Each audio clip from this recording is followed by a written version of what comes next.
Una mujer hermosa, sola, parada en medio de una carretera desierta. Y yo, cargando millones en mercancía dentro de mi tráiler. ¿Y si mi esposa se entera? Esto podía destruir mi matrimonio. Y esa fue la decisión más arriesgada de toda mi vida. ¿Qué hace una mujer sola aquí, a esta hora? ¿Me detengo o sigo y cargo con esta culpa para siempre? En la duda, miré por el retrovisor, respiré hondo y dije en voz muy baja: Virgencita de Guadalupe, si estoy haciendo una tontería, mándame una señal, pero si es para ayudar, quédate conmigo. Aunque tenía miedo, aunque el nudo en el estómago parecía una advertencia, me detuve. Encendí las intermitentes, me orillé con cuidado. La mujer se acercó tranquila, sin temor. Llevaba una bolsa sencilla al hombro y una chaqueta de mezclilla. Subió al tráiler con suavidad, abrió la puerta con delicadeza. Y antes de sentarse, me miró a los ojos y dijo: Buenas noches, muchísimas gracias por detenerte, que Dios te bendiga. Se sentó en el asiento, se acomodó el cinturón y quedó mirando al frente. Todo era demasiado educado, demasiado correcto. De nada, respondí tratando de esconder mi desconfianza. ¿Estás bien? Ella sonrió, amable. Sí, mucho mejor ahora. Gracias otra vez. El silencio volvió, pero ahora había algo más en el aire.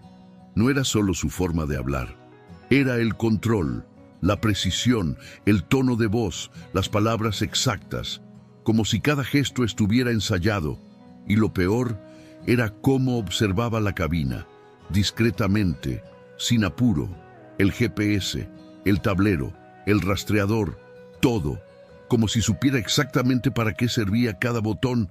¿Hacia dónde vas?, le pregunté. ¿A dónde tú vayas? Tuve que tragar saliva. Eso ya no era normal, pero tampoco podía bajarla ahí, en medio de la nada. Así que seguí manejando, intentando no mirar el reloj, intentando no pensar en lo que mi esposa diría si supiera que llevaba a una mujer desconocida en la cabina a esas horas. Pasaron unos 40 minutos, y entonces ella habló. ¿Alguna vez has pensado en cambiar tu vida, Miguel? Me paralicé, no solo por la pregunta, sino por cómo sabía mi nombre. Giré la cabeza, tenso. ¿Cómo sabes cómo me llamo? Ella sonrió, un gesto leve, casi burlón. Sé muchas cosas de ti. Quise parar el camión ahí mismo, pero me contuve. Ella abrió su bolso, sacó un sobre grueso, lo puso frente a mí, sobre el tablero. ¿Qué es esto? Lo suficiente para que dejes de manejar camiones. Podía ver los bordes de los billetes. No eran pocos. ¿Cuánto hay? 850,000 pesos. Efectivo. Me sudaban las manos. No entendía nada. O tal vez sí, y no quería aceptarlo. Ella continuó con una voz tan serena que me heló. En 30 minutos vas a detener el camión, finges que se descompuso, apagas el rastreador, te orillas y esperas. Luego llamas a tu jefe y dices que fuiste víctima de un asalto. Y la carga desaparece. Y tú regresas como víctima, con la conciencia limpia y los bolsillos llenos. La miré. No era una broma. Sus ojos no mentían. ¿Y por qué yo? Porque pareces confiable. Y los confiables son los más fáciles de tentar. Y ahí me di cuenta de algo. Eso no era una simple carona. Era una emboscada. Pero lo peor es que todavía no había terminado. Seguí manejando. El sobre seguía ahí, en el tablero, como una bomba a punto de explotar. 850,000 pesos. Una cifra que no había visto junta en mi vida y que, honestamente, nunca pensé ver. Pero también estaba la voz de mi esposa en mi cabeza, la risa de mis hijos. Y algo más, esa sensación en el pecho, esa incomodidad en la garganta, como si supiera que, si decía que sí, ya no habría vuelta atrás. Ella lo notó. No estás diciendo nada, dijo, como si le molestara que aún lo estuviera pensando. Estoy digiriendo. ¿Digiriendo qué? ¿La oferta o el miedo? No respondí. Ella siguió. Nadie se va a enterar, Miguel. Te lo juro. Esto está armado, limpio, preciso. Yo solo soy el contacto. Ni siquiera soy la que recoge la carga. ¿Y si algo sale mal? No va a salir.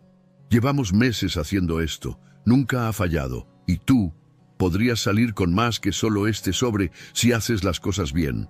Volví a mirar el sobre. Podía oler el dinero, literalmente.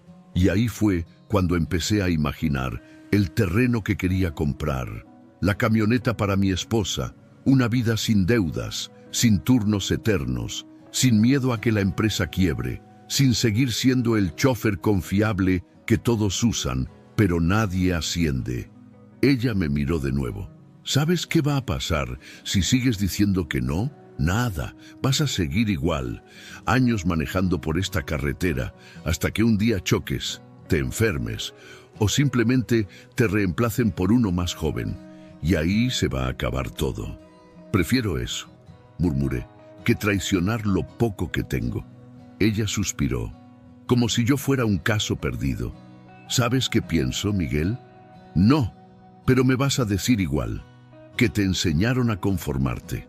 Te dijeron que ser bueno es suficiente, que la honestidad se premia, pero no es cierto. Y ahí me harté. Frené el camión, lo orillé despacio, respirando con fuerza. Me volteé hacia ella. «Bájate». Ella me miró, sorprendida, como si no entendiera. «¿Qué?» «Dije que te bajes. Esta conversación se acabó». «Miguel, no tienes idea de lo que estás haciendo». «Sí, estoy haciendo lo que muy poca gente hace, decir que no, y mantener la cabeza en su sitio». Ella agarró el sobre, como si aún pudiera convencerme. Yo le abrí la puerta. «Bájate, silencio». Solo el ruido de los autos que pasaban a lo lejos. Al final, ella salió, dio un portazo y se quedó ahí parada, viéndome mientras me alejaba. Yo creí que todo había terminado ahí, pero no sabía que ese era solo el comienzo del verdadero problema. Pasaron 2 días. Yo seguía con la cabeza revuelta, dormía mal, pensaba en esa mujer, en la propuesta, en lo que podría haber pasado si hubiera dicho que sí, pero sobre todo, pensaba si de verdad lo había dejado atrás. Entregué la carga, todo en orden. No le conté a nadie, ni a mi supervisor, ni a mis compañeros, ni siquiera a mi esposa. No sabía si era miedo o vergüenza, y entonces pasó. Apenas terminé de firmar los papeles de entrega, me llamaron a la oficina principal. Nunca me llamaban ahí. Nunca. «Don Ramón quiere hablar contigo», me dijo la secretaria. Subí. Corazón acelerado, manos sudadas. Toqué la puerta. «Pase», dijo una voz firme. Entré.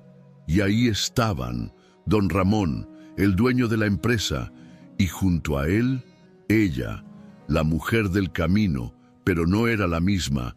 Ya no tenía esa blusa desabrochada, ni la mirada seductora, ni el tono misterioso.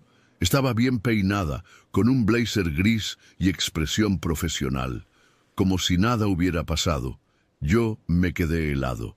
«Miguel, siéntate», dijo don Ramón, con tono serio pero tranquilo. Me senté en silencio. «Ella es Mariana, mi hija». Me dieron ganas de reír, de pararme e irme, pero no pude. Estaba paralizado. «Lo que viviste hace 2 noches no fue un intento de robo», continuó. «Fue una prueba. Yo no entendía nada. Llevamos meses teniendo pérdidas», explicó. «Robos organizados, entregas que desaparecen, camioneros que inventan asaltos, y ya no sabíamos en quién confiar». Mariana me miró directo, sin rastro de culpa. Así que decidimos poner a prueba a los conductores, uno por uno, haciendo esto, pidiendo un aventón y ofreciendo dinero. Tragué saliva. No sabía si sentirme ofendido o halagado. «La mayoría aceptó», dijo Mariana, sin rodeos. «Algunos dudaron, pero al final se vendieron». Don Ramón asintió. «Pero tú, Miguel, tú fuiste diferente. Tú dijiste que no, le gritaste que bajara del camión y seguiste tu camino sin mirar atrás. Yo no sabía qué decir. Por eso te llamamos, dijo don Ramón, porque necesitamos gente como tú, que diga la verdad, que mantenga la línea, aunque nadie lo esté viendo. Mariana se cruzó de brazos y agregó: lo que hiciste no fue solo negarte a un crimen, fue demostrar quién eres, cuando nadie te está mirando. Y entonces lo supe, todo había sido planeado, desde el principio, la mujer, el dinero, la historia del asalto perfecto, todo, un examen silencioso, una trampa para los que creen que nadie los ve, y yo, sin saberlo, había pasado. Pero aún faltaba una última cosa, una oferta, una verdadera. Yo seguía ahí, sentado frente a ellos, todavía procesando todo lo que acababan de decirme. Una parte de mí seguía molesta, otra aliviada, pero lo que no esperaba era lo que vendría después. Don Ramón se levantó de su silla, caminó hacia mí con calma, puso una carpeta sobre la mesa y la abrió. Miguel, estamos por abrir una nueva división de logística en Querétaro y necesitamos a alguien que la dirija, alguien en quien podamos confiar, alguien como tú. Sentí que el tiempo se detuvo. ¿Dirigir? ¿Yo? Pregunté casi sin voz. Tú has demostrado más que cualquiera, integridad, valentía, lealtad, y lo hiciste cuando nadie te estaba observando. Mariana asintió. Fue idea mía hacer este tipo de pruebas, pero no imaginé que encontraríamos a alguien como tú. Me temblaban las manos. Pensé en todos esos años en la carretera, las madrugadas, las lluvias, los cafés recalentados en estaciones de servicio y sobre todo las veces que me sentí invisible. Pero ese día todo cambió. Don Ramón me miró con una sonrisa leve. El puesto viene con aumento de sueldo, beneficios completos, vehículo de empresa y, lo más importante, tiempo. Tiempo para ti, para tu familia.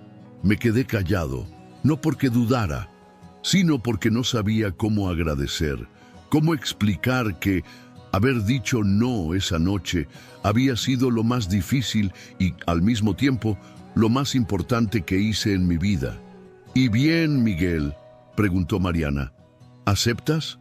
Acepto, respondí con los ojos llenos de lágrimas que no me importó disimular. Salí de esa oficina con algo que no cabía en una caja ni en una cuenta bancaria. Salí con dignidad, con la certeza de que hacer lo correcto, aunque nadie lo vea, siempre vale la pena. Y ahora, cada vez que vuelvo a pasar por esa carretera, miro el arcén y me acuerdo de esa noche, no del dinero, no de la tentación, sino del momento exacto en que decidí seguir siendo yo. Porque, al final del día, las decisiones que tomamos cuando nadie está mirando son las que definen quiénes somos de verdad. Y tú, si hubieras estado en mi lugar, ¿habrías tenido el valor de decir que no?